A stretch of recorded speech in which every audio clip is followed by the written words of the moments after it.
திருவள்ளூர் ஸ்ரீ காளிகாபுரம் பகுதியிலிருந்து திருத்தணி நோக்கி 40க்கும் அதிகமான பயணிகளுடன் அரசு பஸ் சென்று கொண்டிருந்தது.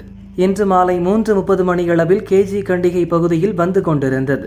அதே நேரம் எதிர் திசையில் கேஜி கண்டிகை பகுதியில் உள்ள கல்குவாரிக்கு செல்லும் டிப்பர் லாரி ஒன்று வந்தது.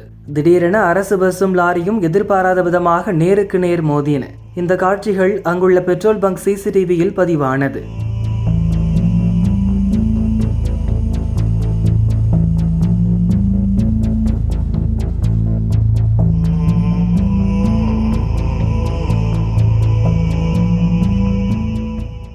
பஸ்ஸின் முன்பக்கம் நொறுங்கி அப்பகுதியை கோரமாக காட்சியளித்தது. ஜேசிபி மூலம் இடிபாடுகளை அகற்றி உள்ளே சிக்கிய பயணிகளை மீட்டனர்.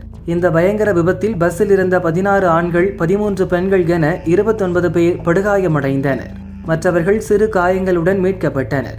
அடுத்தடுத்து ஆம்புலன்ஸ் வரவழைக்கப்பட்டு மருத்துவமனைகளுக்கு அனுப்பி வைக்கப்பட்டனர். உயிருக்கு போராடிய தனுஷ், சுந்தரம், அரசு ஆகியோர் சென்னை ராஜீவ்காந்தி அரசு மருத்துவமனைக்கு அனுப்பப்பட்டனர்.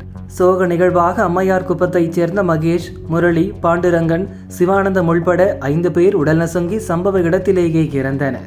டிப்பர் லாரி மற்றும் பஸ் டிரைவர் இருவரும் தப்பி ஓடி தலைமறைவாகி உள்ளனர். திருத்தணி போலீசார் விபத்து குறித்து விசாரிக்கின்றனர்.